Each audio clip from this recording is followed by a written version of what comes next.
después de mi exposición vamos a tener un descansito para poder tomar café o hablar un poquito y exponiendo cómo van las cosas. Y bueno,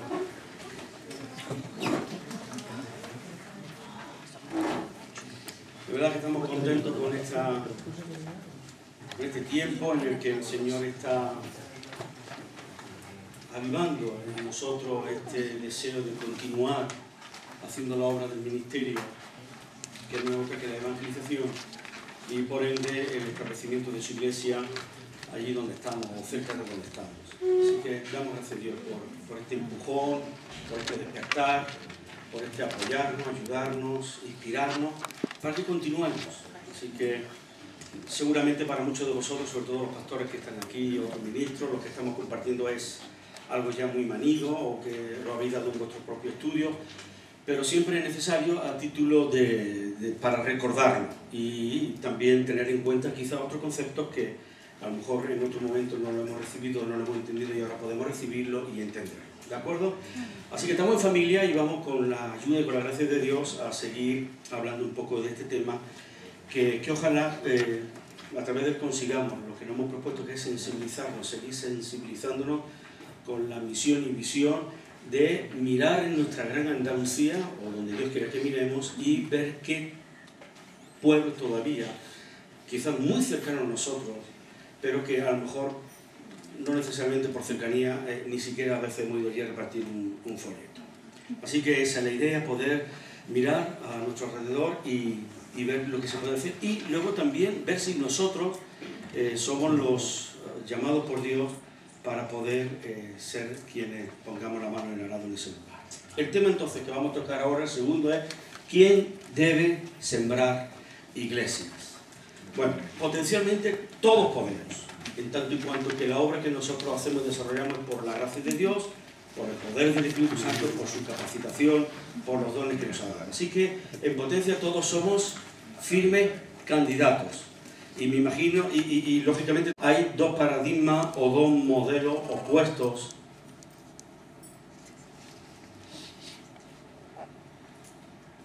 que es la educación formal y también los que piensan que no hace falta ninguna preparación. O sea, están los que dicen, bueno, para ser obrero tiene que la persona tener una preparación, tiene que tener un estudio, tiene que tener una instrucción académica, sea en un instituto, sea en un seminario, y lógicamente eso está muy bien. Lo único que, claro, si tenemos que esperar para abrir obra o para expandirnos, tenemos que esperar que los seminarios puedan generar ese tipo de obreros, pues quizás el avance no va a ser ni tan rápido ni tan grande como desearíamos. Porque tú imagínate que del seminario salen, vamos a ser generosos, 30 personas preparadas y dispuestas. Ocuparían en ese siguiente año, 30 iglesias. Pero tendríamos entonces que esperar al siguiente año para que volviera a ocurrir lo mismo en el supuesto de que pudieran salir 30 estudiantes graduados. Entonces, bueno, está bien la formación, pero tendría esa peculiaridad. Y luego está lo que dicen que, bueno, que tampoco hace falta excesiva preparación, que claro, que contamos con la ayuda de Dios, con los dones, con los talentos, y quizá hay gente que no tiene una preparación académica exhaustiva, pero sin embargo tiene más tesón, más visión, más ganas, y también eso es cierto. Pero por falta de formación, precisamente también se puede hacer cosas improcedentes que más que bendición puede acarrear un poco de problema a la obra. Ahora, entonces, ¿cómo podemos resolver este dilema? Pues muy sencillo, vamos a unir los dos. Vamos a unir al que trabaja fuerte con el que también tiene algo de inteligencia, algo de conocimiento. Entonces, trabajar fuerte e inteligentemente. Y eso es lo que vamos a procurar. Vamos a discernir, vamos a comprobar, vamos a buscar primero la pasión, el deseo, la visión, y luego vamos a unir a esas características, vamos a unir luego pues el conocimiento bíblico y el conocimiento que haya que adquirir pues, para que la persona tenga un equilibrio moderado y suficiente. En el libro de Eclesiastés, en el capítulo 10, versículo 10, es un texto que tenemos aquí, dice que si el hacha se desafila y no se la vuelve a afilar, habrá que golpear entonces con más fuerza. Vale más hacer las cosas bien y con sabiduría. Entonces, ni uno porque tenga visión, vamos a mandarlo sin formación, o nadie porque no tenga esa tenga formación pero no tenga esa visión, vamos a dejarlo entonces estancado, ¿de acuerdo? En Hechos capítulo 18 también vemos algo muy interesante, ya sabéis la historia de Apolo, capítulo 18, versículos 24 al 28. Por aquel tiempo llegó a Éfeso un judío, dice la Biblia, llamado Apolo, que era de la ciudad de Alejandría. Era muy elocuente y conocía muy bien las Escrituras. Estaba instruido en el camino del Señor y hablaba con mucho entusiasmo, enseñando con claridad acerca de Jesús, aunque solo conocía el bautismo de Juan. Apolo se puso a hablar abiertamente en la sinagoga, pero cuando lo oyeron Priscila y Aquila, lo llevaron aparte y le explicaron más exactamente el camino de Dios. Cuando Apolo quiso pasar a la región de Acaya, los hermanos le dieron su apoyo y escribieron una carta a los creyentes de allá para que lo recibieran bien. Cuando llegó a Acaya, ayudó mucho a los que por la bondad de Dios habían creído, pues delante de todos contradecía a los judíos con razones que ellos no podían negar y basándose en las Escrituras demostraba que Jesús era el Mesías. Bueno, era un gran conocedor, sobre todo lo que por aquel entonces más cundía, que era el Antiguo Testamento. Sin embargo, se dejó aconsejar y dirigir por Aquila y Priscila por aquello de complementar o completar lo que aún le faltaba en cuanto al Evangelio y nueva vida que ahora se iba a dar en los creyentes en Cristo Jesús. Y él fue humilde y se dejó instruir y luego siguió siendo un hombre de éxito. Muy bien, y de eso se trata. Se trata de que todos podamos unir nuestra pasión, nuestro deseo, unirlo al conocimiento. Y las dos cosas unidas van a formar como mínimo un suficiente equilibrio como para que podamos salir al campo, a los campos blancos, a los campos de extensión, podamos salir con un conocimiento de causa y erremos cuanto menos mejor. Aunque por muy bien preparados que estemos y aun cuando por mucha pasión que tengamos, siempre habrá momentos en que vamos a necesitar que alguien nos ayude, nos dirija, nos instruya, etcétera, etcétera. Un continuo reciclaje. Muy bien. Entonces, continuamos y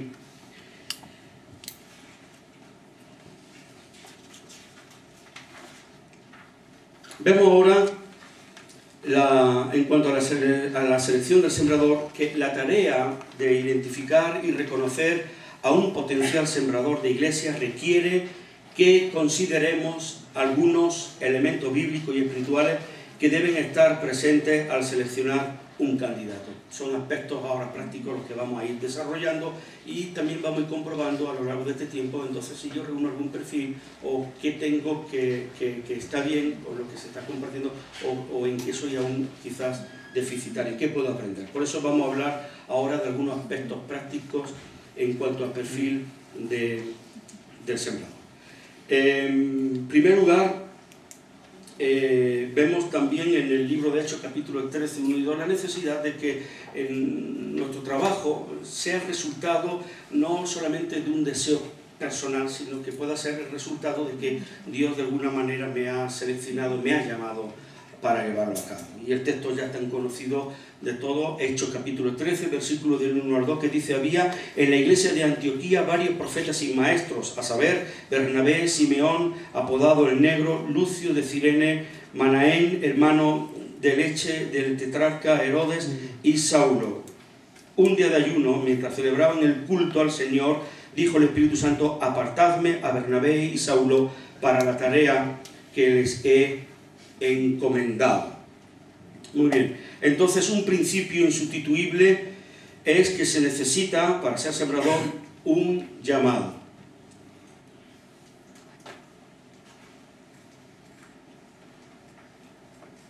Bueno, ahí estamos todos. Un llamado. En su libro El Sermón Eficaz, James Craney afirma la necesidad de un llamamiento de parte de Dios para los que tienen el ministerio de la palabra. Y nos recuerda dos palabras que utiliza Pablo en sus escritos, los cuales comunican ideas muy reveladoras en cuanto al llamado.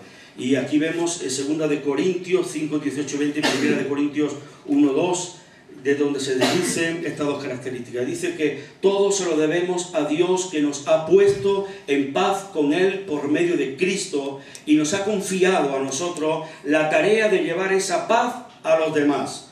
porque sin tomar en cuenta los pecados de la humanidad, Dios hizo la paz con el mundo por medio de Cristo, y a nosotros nos ha confiado ese mensaje de paz. Somos, pues, embajadores de Cristo, y es como si Dios mismo os exhortara sirviéndose de nosotros. En nombre de Cristo os pedimos que hagáis las paces con Dios. Entonces, de aquí deducimos la gran importancia que Pablo en sus escritos comunica, la gran idea que Pablo comunica en cuanto al llamado. Somos representantes del Rey, embajadores suyos aquí en la tierra, y eso lo tenemos que tener claro. Primera de Corintios capítulo 4 del 1 al 2 también nos ha hecho dispensadores. Y dice, a nosotros la gente nos ha de considerar como lo que somos, servidores de Cristo y administradores de los planes secretos de Dios. Y lo que a un administrador se le pide es que sea fiel. Muy bien, pues esto es lo que Pablo comunica a través de sus escritos. Esta idea que tenemos que tener es simplemente somos dispensadores, somos embajadores, y por ende tenemos entonces que asumir la responsabilidad que eso conlleva para hacer un trabajo congruente. Y ahora sí, 4 puntos también en relación con el llamado de los sembradores. Un tal Arturo Robles lo presenta de la siguiente manera. Él dice que el llamado, lógicamente, es divino. Quiere decir que qué bueno que es Dios el que nos llama. Y digo que es bueno porque si es Dios, oye, eso a la hora de tener que afrontar las dificultades, pues prueba superada. Y luego se supone que si es Dios, es porque en ti está viendo la posibilidad y la capacidad. Y si no la tienes, porque nosotros mismos no lo tenemos, Él la va a suplir. Entonces, prueba superada. De ahí la importancia de saber que nuestro llamado es divino, aun cuando la orientación a hacer algo venga del pastor, venga de los líderes de la iglesia, pero qué duda cabe que nosotros tenemos que buscar luego la convicción, y la convicción te la va a dar, lógicamente, el Señor. Así que esto a mí me anima a poder aspirar a ser un sembrador. Esto a mí me anima, saber que Dios es el que me envía, que Dios es el que me llama, y si Él lo hace, Él ya conoce el fin de la labor que yo voy a ejercer. Y normalmente suele ser una labor de éxito. Así que no estamos solos, tenemos que ver que el llamado es divino. No estamos respondiendo solamente a los intereses de una persona, sino a la propia voluntad del Señor. Segundo, el llamado tiene que ser confirmado, y confirmado lógicamente pues por las circunstancias propias, confirmado por el propio cuerpo ministerial de la iglesia, confirmado por tu propia familia, confirmado por las circunstancias, puertas que se abren, tu propio sentir. Tienes delante un proyecto y te sientes animado, impelido a hacerlo, y te acuestas ilusionado y te levantas ilusionado, y bueno, todas estas cosas también ayudan a que lo que tú estás sintiendo confirme que es algo de parte del Señor. Después, ese llamado también tiene que ser específico. Quiere decir que es definido, conoce la tarea concreta y no va dando palos de ciego sin ton ni son. No es aquello de decir, bueno, yo estoy llamado pero no sé a qué exactamente. Eso no cabe o no debe de ser necesariamente así, sino que yo como sembrador sé exactamente hacia dónde tengo que ir y qué es lo que tengo que hacer. Algo específico, para no estar metido en todos los charcos, porque entonces querremos abarcar muchas veces tanto que no apretaremos apenas nada, ¿no?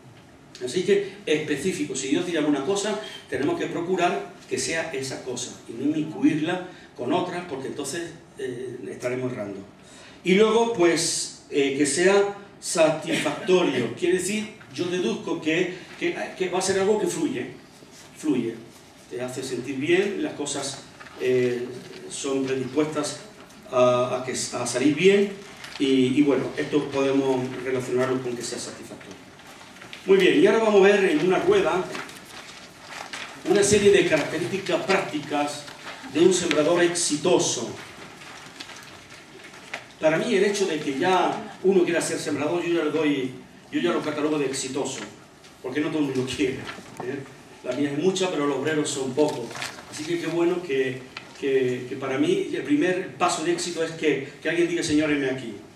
Con todos mis temores, con todas mis debilidades, con todas mis dificultades, pero heme aquí, capacítame, confírmame, llámame, muéstrame. esa persona como mínimo ya es una persona de éxito porque está teniendo la actitud correcta que como hijos de Dios tenemos que tener. Señor, me has salvado y ahora queda mucho por hacer. Úsame como herramienta para alcanzar y llegarme a todos ellos. Primero, visionario. Tiene capacidad, el sembrador, tiene capacidad de visión. O sea, ve la necesidad de los demás y va a suplirla. Es muy fácil ver todo lo mal que están las cosas y quedarse sentado. Yo, cuando escucho ese tipo de oraciones o cuando escucho ese tipo de comentarios y a continuación no hacemos nada, me pongo un poco mal, ¿no? Hermanos, ¿cuánta obra hay sin hacer todavía la provincia? Bueno, y a renglón seguido, ¿vamos a hacer algo, sí o no? Si no, pues son palabras, buenos deseos, pero debemos de tener visión de alcance. Y no solamente el sembrador efectivo posee estabilidad, sino que también la comparte con los demás. Ven oportunidades en medio de las circunstancias, ven posibilidades. Lo que ha ocurrido de una manera puede ocurrir de otra. Lo que ha ocurrido en este pueblo podemos repetirlo en otro. Tiene visión, está siempre despierto, está siempre con la mira puesta en el trono, donde Dios está sentado, dirigiéndolo todo. Señor, quiero ver lo que tú ves para hacer lo que tú quieres que se haga. Nehemías pudo ver posibilidades en medio de la desolación de Jerusalén. Y ya sabéis la historia de Nehemías, le dijeron que las murallas de Jerusalén estaban derruidas y las puertas quemadas. Ahora él hizo algo muy interesante. Cuando oí, dice estas palabras, me senté y lloré e hice duelo por algunos días. Y ayuné y oré delante del Dios de los cielos. Esa primera parte es indispensable, tremenda y fantástica, pero la mayoría de las veces nos quedamos en esa primera parte. En el banco de los lamentos. Y bajo mi punto de vista creo que entonces cojeamos en la visión. Ahora, ¿qué es lo que él hizo? Que no solo ve la necesidad, sino que además suple para ella. Pidió al rey que le dejara ir para reconstruir las murallas. Señor, en estos pueblos no hay nada. Permite que yo vaya para que pueda haber equilibrio. Equilibrio. Así que visión, pero no una visión panorámica como el que ve un documental. Una visión panorámica que conlleva un deseo de ejecución. No vamos a ir a tonta y a loca, pero por lo menos poder decir, Señor, si a ti te parece bien, cuenta conmigo, estoy dispuesto. Y Dios se desarma cuando escucha ese tipo de expresiones de nuestra parte. Entonces, tiene la capacidad de visión. Segundo, muestra motivación personal. El sembrador se siente motivado interiormente para la tarea, o sea, arde, en gana, quiero hacerlo.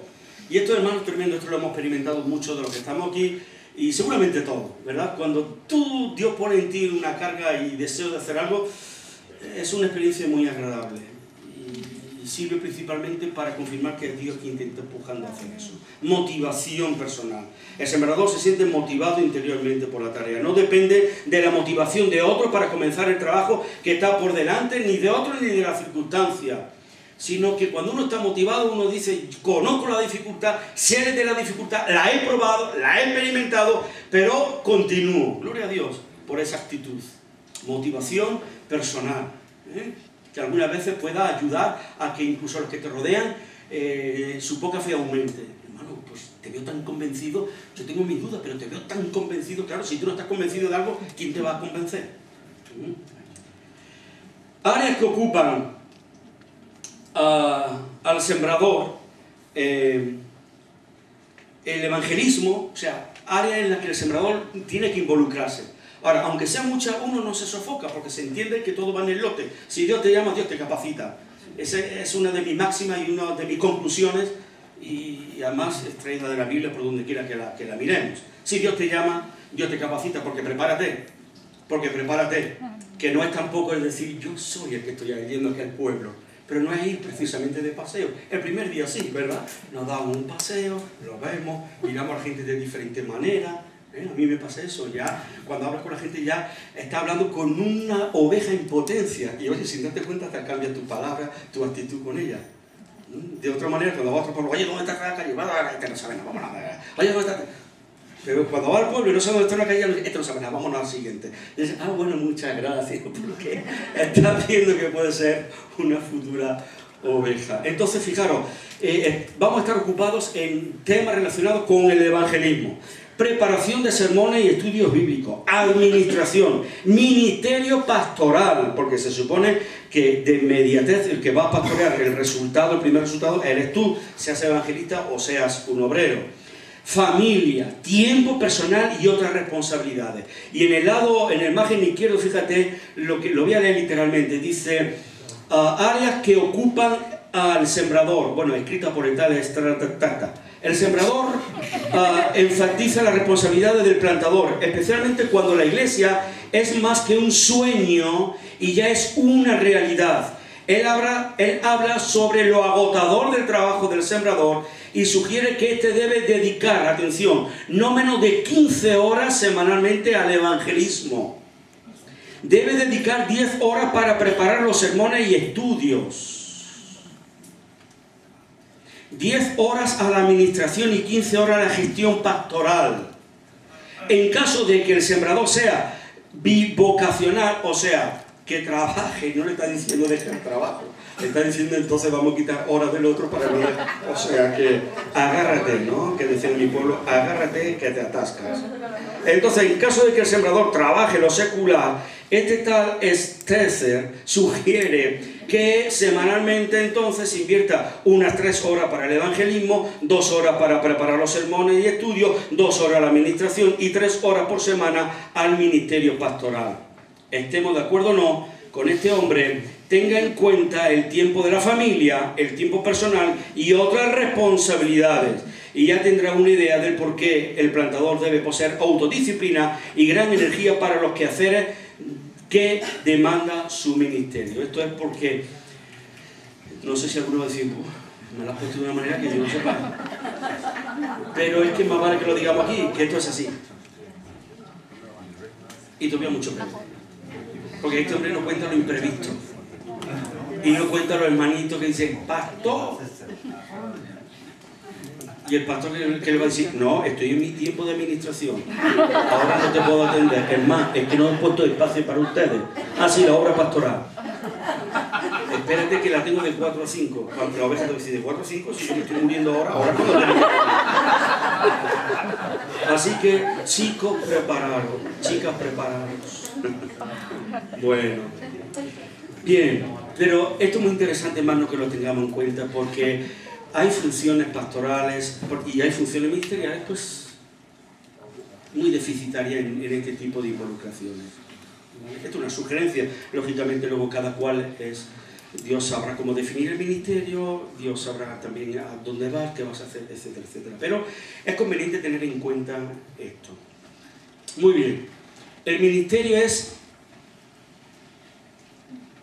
inclusivo, o sea, el sembrador es inclusivo en el ministerio. El sembrador sabe incluir a otros en el ministerio para que se sientan parte del mismo. O sea, que si yo formo un equipo no es para adornar el viaje, no es para adornar el ministerio, es para implicarlos. Cuando vienen conmigo no vienen paquetes, vienen personas con sus dones y con su también personal llamado. Esto es muy interesante, ¿eh? El poder implicarlos, el hacerlos parte de lo que se está haciendo allí. Tú podrás ser un cabeza, un punta de lanza, pero no olvides que el resultado, también parte del éxito del resultado, ha dependido de la gente con la que te has hecho rodear. Esto es muy importante. En la medida que tú consideres al que está a tu lado, en esa medida que está a tu lado, le encantará estar contigo. Si tú no lo consideras y solamente estás porque de adorno, al tercer viaje, a la cuarta incursión, te dice, mira, me duelen las muelas, pero si no tienes dientes. Pues me están saliendo unas muelas. Mejores son 2 que 1. Pero que ese 2 también forme parte. Tenemos que tener la sabiduría de hacerlo sentir partícipe de todos los logros, de todo lo que se está haciendo. Hay un peligro, más sembradores de los que desearíamos intentan plantar una iglesia solos, utilizan a los demás como simples peones que cumplen sus deseos y no por los dones y talentos que el Señor ha puesto en cada uno de sus hijos. Bueno, esto lo he explicado antes. Y la clave es, al trabajar juntos, uno se mantiene firme en la obra y tiene con quienes compartir lo bueno y lo malo. No hay nada mejor que poder terminar el día, la labor o hacer una reflexión semanal, todos juntos, con la confianza de poder abrir tu corazón, porque entre otras cosas todos están viviendo lo mismo que tú. La espalda bien cubierta. Muy bien, punto 4. Alcanza el sembrador a los no creyentes. A los no creyentes. Si el propósito de plantar congregaciones es buscar a los perdidos, entonces debemos buscarlos donde se encuentran. Y aquí dicen no pescar en las peceras. ¿Sabes lo que eso significa, no? Yo me voy a un pueblo, abro una iglesia y en vez de patear las calles, en vez de llamar puerta por puerta, en vez de orar, en vez de ayunar, en vez de pasar horas invirtiendo horas en hablar con la gente, me voy a la otra iglesia y me pongo casi, que algunas veces no nos falta nada, bueno, no nos falta nada, yo me quito que no lo he hecho. Con cartel luminoso, mi iglesia es mejor, después hay aperitivo, después hay café, después hay dulce, después hay... ¿no? O sea, no pescamos en las peceras. No vamos a llenar una iglesia de obra pionera de gente que ya están convertidos, ¿vale? Entonces, principalmente vamos a trabajar pensando en el que ahora en este pueblo no conoce al Señor. Y luego habrá tiempo del otro. No. Yo os haré, dice el Señor, pescadores de hombres. Jesús les dijo a sus discípulos, yo os haré pescadores de hombres. 5. Cuenta con la cooperación de su cónyuge. Hombre, ya tiene alguna utilidad el cónyuge, ¿no? Aparte de en las frías noches de invierno calentar la cama, ¿no?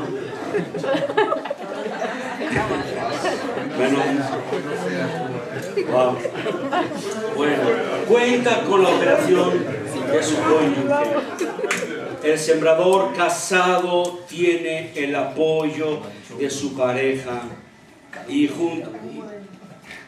Yo antes de contar todos estos chistes le pido permiso a mi mujer. Y siempre le digo, no te des por la ludita que veo a Benito y a Guillermo ministrándola. Muy bien. Cuenta con la operación de su cónyuge. El sembrador casado tiene el apoyo de su pareja y juntos han llegado a un acuerdo sobre cuál será la participación de cada uno. Y bueno, yo me imagino que la esposa no tiene por qué ser igual que el esposo. Si el esposo tiene un llamado definido, muy definido, la esposa no tiene por qué ser una fotocopia o actuar exactamente igual. Pero qué duda cabe que Dios, cuando une a los matrimonios, tiene en cuenta el ministerio de ambos. Y entonces venimos a complementarnos. Eso no hay que redundar demasiado en esto. Ahora en el coche veníamos diciendo que tristemente es verdad que hoy en día hay muchísimas iglesias, denominaciones, que el ministerio de la mujer pues no está considerado ni siquiera mínimamente. Pero bueno, en nuestro caso no es así y nos aprovechamos y damos gracias a Dios por cómo nuestras esposas nos complementan en tanta área, pero también en el área ministerial. Así que yo a mi esposa no le voy a pedir que me imite, ni que sienta lo mismo que yo siento, ni que haga las cosas como yo la haría. Pero sí me voy a disfrutar de cómo Dios la ha capacitado y la ha preparado para que mi trabajo o el trabajo del Señor quede complementado. Ni siquiera ella me ayuda, no, es mi complemento. Quiere decir que sin lo que ella me aportaría, yo no podría tener o el resultado quizás no sería el deseado. ¿Entendéis? Esto es muy importante. Cariño, ¿lo ha arreglado Benito? No me... Muy bien, gloria a Dios. Ningún éxito de la siembra de las iglesias recompensa el fracaso en el testimonio del matrimonio. No se pueden librar dos batallas a la misma vez durante mucho tiempo sin que se debilite uno de los frentes. Si está casado, no siembra una iglesia sin contar con el apoyo de su pareja. O sea que eso es un tema a tener en cuenta. Y sobre todo yo siempre diría, estas cosas hay que enseñar también en el noviazgo. Porque la novia y el novio tienen que dar por hecho que si yo me caso con mi esposo y Dios le da un llamado, yo tengo que apoyarlo y viceversa. Puede ser que el esposo tenga un trabajo secular y Dios llame a la esposa para un ministerio definido. Igual, él tiene que estar apoyando y acompañando e incluso complementando. Si no, pues van a haber serios problemas. Y puede que finalmente se termine dejando el ministerio. O sea, no se puede decir a la esposa, aquí te queda, me da igual, yo voy por mi cuenta. No, eso te va a debilitar tanto que tú mismo que no vas a tener fuerza. Si tú valoras la paz a la hora de trabajar para el Señor y valoras la quietud, la serenidad de espíritu que produce el estar bien con tu esposa, entonces vas a continuar. Si no lo valoras, entonces... Muy bien. Seguimos. Puede establecer relaciones con los demás. Bueno, tiene que establecer relaciones con los demás. El sembrador tiene la habilidad de establecer relaciones sanas con las demás personas y tiene influencia debido a su habilidad social. Y esto es algo que tenemos que pedir al Señor que podamos desarrollar. La habilidad social de empatizar con la gente del lugar donde queremos estar estableciendo la obra pionera. El sembrador entonces se relaciona con sus colaboradores en la obra, primero que nada, lo hace sentir su equipo, formáis parte de la visión, formáis parte del trabajo y del proyecto. También con aquellos a los que quiere alcanzar, que duda cabe, imagínate que no. Tercero, con las autoridades de su comunidad. Esto también es importantísimo, conocerlos para que sepan qué es lo que allí se va a hacer en ese pueblo, qué se va a compartir, qué es lo que estamos llevando como cristianos. Y yo siempre digo que esto es importantísimo para que no nos vean como secta ni como bichos raros, sino que nos puedan ver como los mejores recursos que un pueblo pueda poner en su propio pueblo. Recursos de índole espiritual, de índole emocional. Entonces sería muy bueno poder presentarse al alcalde y decirle: aquí estamos, queremos hacer esto y ofrecemos a la vecindad, a la sociedad, al pueblo, ofrecemos esto. Oración, consejería, etc. A mí me gustan mucho las iglesias pequeñas de pueblos pequeños que aprovechan el local para ponerle en la puerta no solamente iglesia, horario de culto, sino que pone consejería familiar, comedor social, atención médica primaria, Eso es lo que tenemos que hacer también, ofrecer ese tipo de ayuda social y a través de ahí darnos a conocer como la gente que Dios quiere que sea, hermano, que satisfagamos todo tipo de necesidades. Y eso puede ser un gran atractivo para que, como decía antes Guillermo, pueda ver primero nosotros la gente a Cristo. Esto es muy interesante. Entonces, tenemos que tener relación con ellos. Cuarto, con la gente en su comunidad y con otros líderes. Yo tengo una experiencia, hermanos, permitidme, en Rincón de la Victoria. Yo estuve trabajando 2 años en una radio que se llama Radio Vida. Rincón de la Victoria. No había iglesia en Rincón de la Victoria, pero la alcaldía permitió que, por aquel entonces, el hermano Antonio Pardo, no sé cuántos de vosotros lo conocéis, el hombre pues instaló allí, puso allí en uno de sus pisos, puso una emisora de radio, consiguieron la licencia de parte, o el consentimiento de parte del ayuntamiento, pero el ayuntamiento dijo: bueno, vamos a hacer 50% programa espiritual, 50% programa secular, ¿no? Noticias del pueblo, etc. Ahora, aquello, aun cuando pareciera al principio, cuando yo llegué allí, pensé que la labor era únicamente trabajar en radio por trabajar en radio, hasta que vi y entendí que este tipo de aspectos del sembrador son muy eficaces si lo llevamos a cabo. Por ejemplo, el relacionarnos, claro, por el trabajar en la radio tenemos que ir a cubrir noticias del pueblo y nos tenemos que meter en el ayuntamiento, a hablar con los políticos y qué sé yo, cualquier acto social, cubrirlo, porque éramos parte de la emisora municipal y teníamos que ceder porque estábamos, gracias a eso, consentidos. Y bueno, ahí uno pues entrevistando a políticos, luego los políticos, tú ya sabes, pues te invitaban a comer por aquello que le hiciera entrevistas más largas que a las del otro. Bueno, ya son cosas un poco peculiares, pero se dio a conocer la emisora. Antonio Pardo por aquel entonces estaba queriendo el hombre conseguir unos terrenos para edificar lo que hoy es, en Andalucía por lo menos, uno de los salones de reuniones más grandes evangélicos de Andalucía, que por cierto están en la Cara del Moral. Entonces toda la relación que él invirtió fue próspera, fue próspero. El móvil fue la radio, pero se inmiscuía en todo tipo de actos. Un servidor también lo hacía porque iba como director de programación, éramos invitados a ciertos eventos, formamos parte casi del protocolo del ayuntamiento. Y yo recuerdo una vez que incluso una de las cabalgatas de Reyes me invitaron a mí a ir delante en el coche de la policía como Juan Carlos, el locutor de Radio Vida, y recuerdo que entonces se me hizo tarde, fueron a recogerme, fui al pueblo y la cabalgata no empezó hasta que yo no me monté en el coche de la policía para que empezara.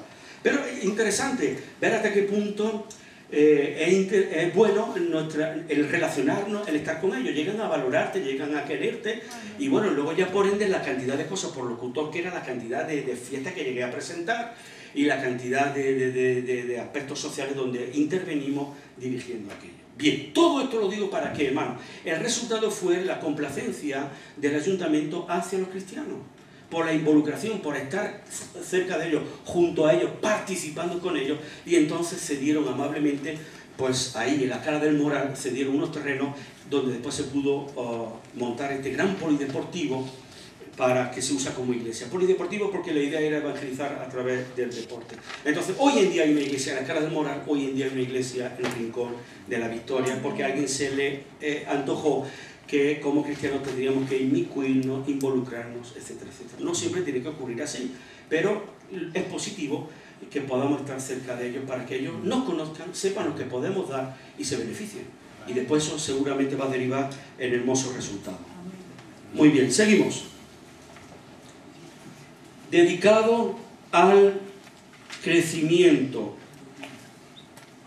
Está dedicado al crecimiento de la iglesia. El sembrador de iglesias saludables cree en el crecimiento integral de la iglesia. Busca no solo su crecimiento numérico, sino también el orgánico y el espiritual. Importantísimo. O sea que no es sacar fotografía para ver cuánta gente hay, sino que es poder decir, hemos rescatado a gente y la estamos ahora formando, la estamos preparando, la estamos nutriendo, la estamos haciendo discípulos de Cristo. Gente que van a adorar a Dios, que lo van a honrar a Dios y que van a poder ser en el futuro también útiles como nosotros. De manera que la iglesia debe crecer en las siguientes áreas.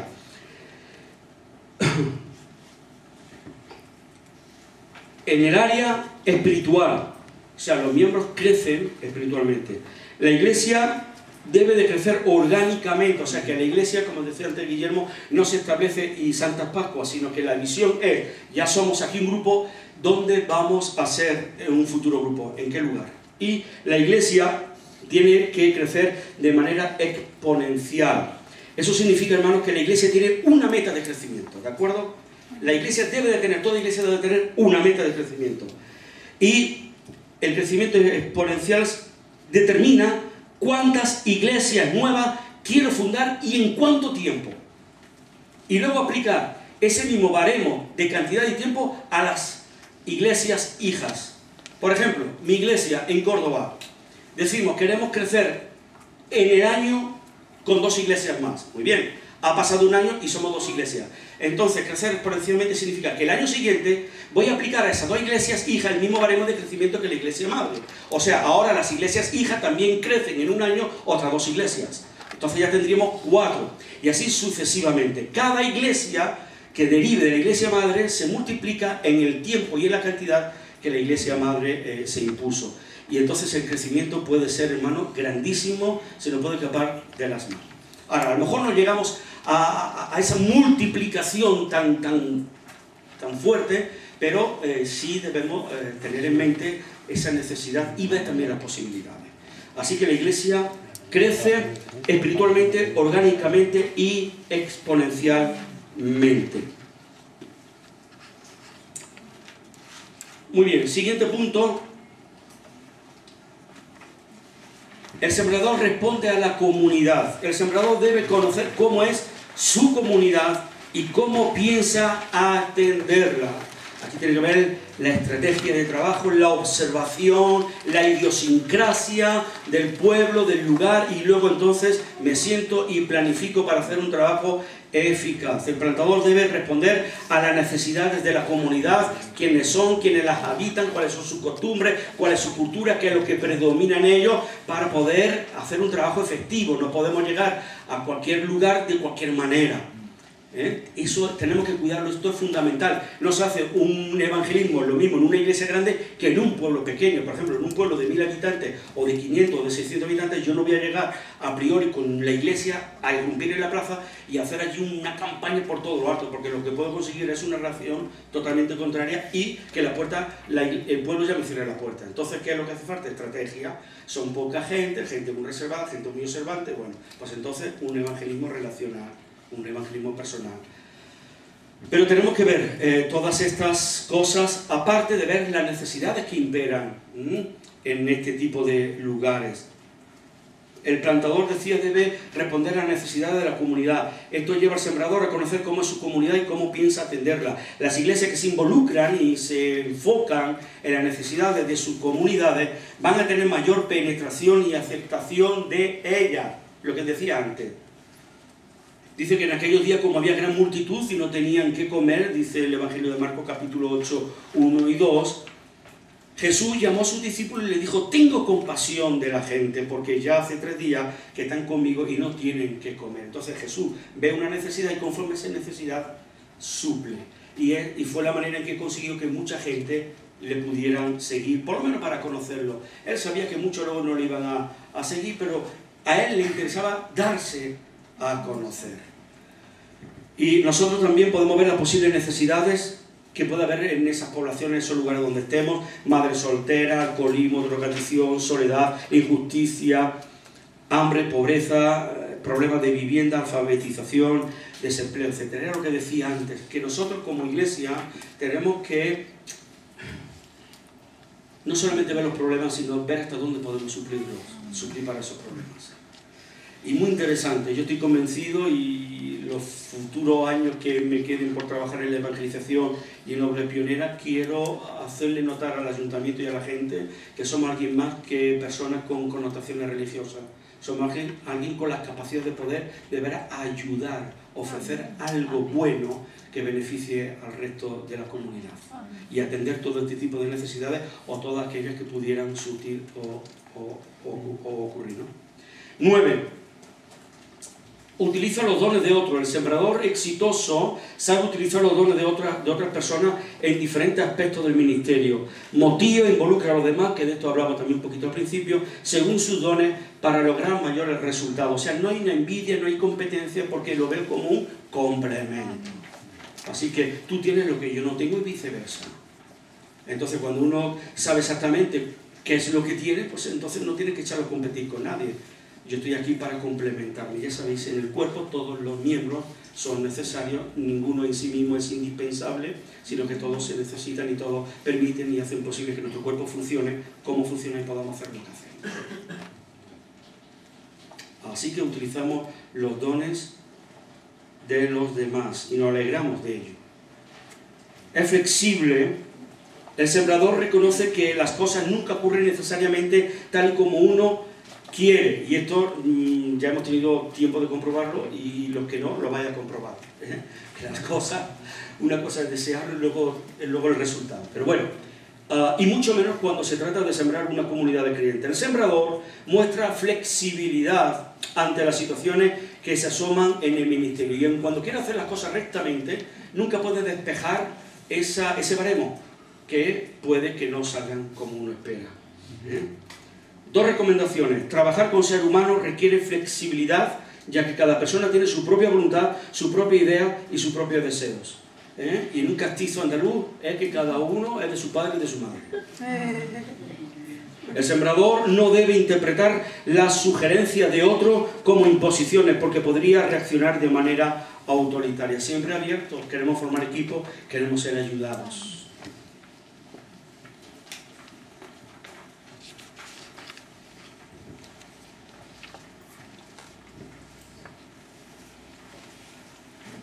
Muy bien, mantiene la iglesia unida. El sembrador sabe crear ambiente y espacio para aumentar el compromiso y la comunión, y sabe lidiar con conflictos de manera saludable. El sembrador trabaja con paciencia y dedicación por la unidad de la iglesia.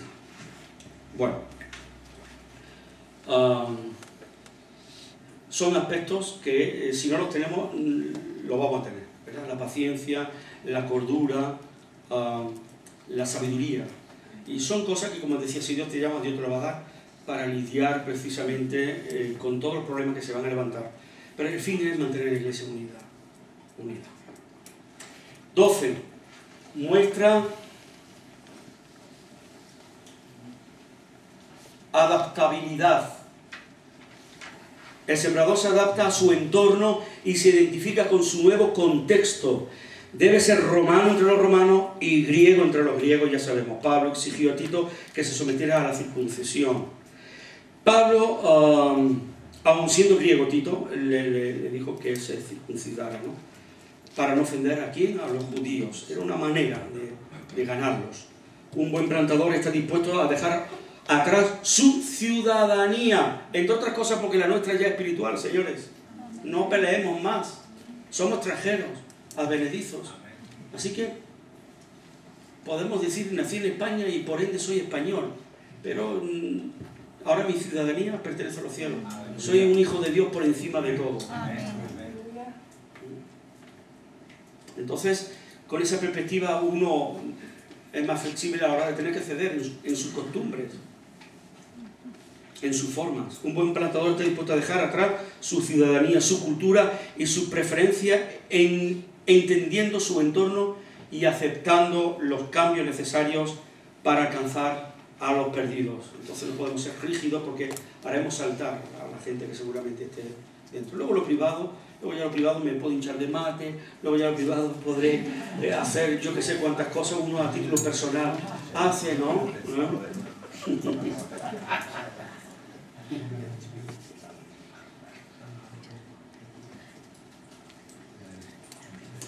Hay un tipo de pez que puede sobrevivir, dice aquí uno de los ejemplos, durante el tiempo seco en el lodo, cuando el agua casi desaparece durante meses, y otro que puede trasladarse de un río a otro. El sembrador debe tener la capacidad de adaptarse también al ambiente. Se trata de ser romano entre los romanos, bueno, y griego entre los griegos. Pablo decía, sé vivir humildemente y sé tener abundancia, en todo y por todo estoy enseñado.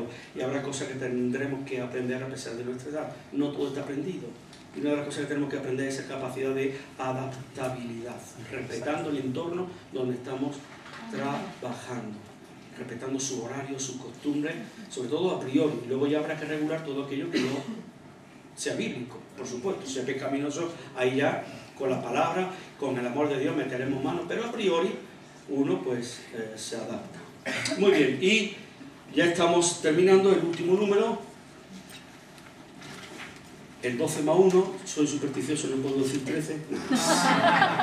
No puede ser supersticioso el sembrador. Ejerce la fe. Ningún plantador legítimo vive solo de sus propios esfuerzos, y menos mal. Porque a los 3 días está agotado, no hay quien pueda. Y más como una empresa de índole ministerial. No podemos por nuestro propio esfuerzo, sino por el poder de Dios, del que te ha llamado, no te olvides. El sembrador ejercita la fe y cree en la fidelidad de Dios para proveer todo lo necesario para cumplir la meta. No desconfiemos. El no tener lo que queremos no significa que no esté Dios supliendo para lo que necesitamos. No es con ejército ni con fuerza, sino con mi espíritu, ha dicho Jehová de los ejércitos. Algunos trabajan mucho para la obra del Señor, pero se olvidan del Señor de la obra. Y no siempre los resultados esperados llegarán o llegan rápido. Se requiere que el plantador de la obra tenga fe en que el Señor traerá el fruto de su tiempo. Porque si hay alguien celoso y preocupado por su obra, más que tú, es el propio Dios que fue quien se hizo hombre y ha dado. Muy bien, espero que esto haya ayudado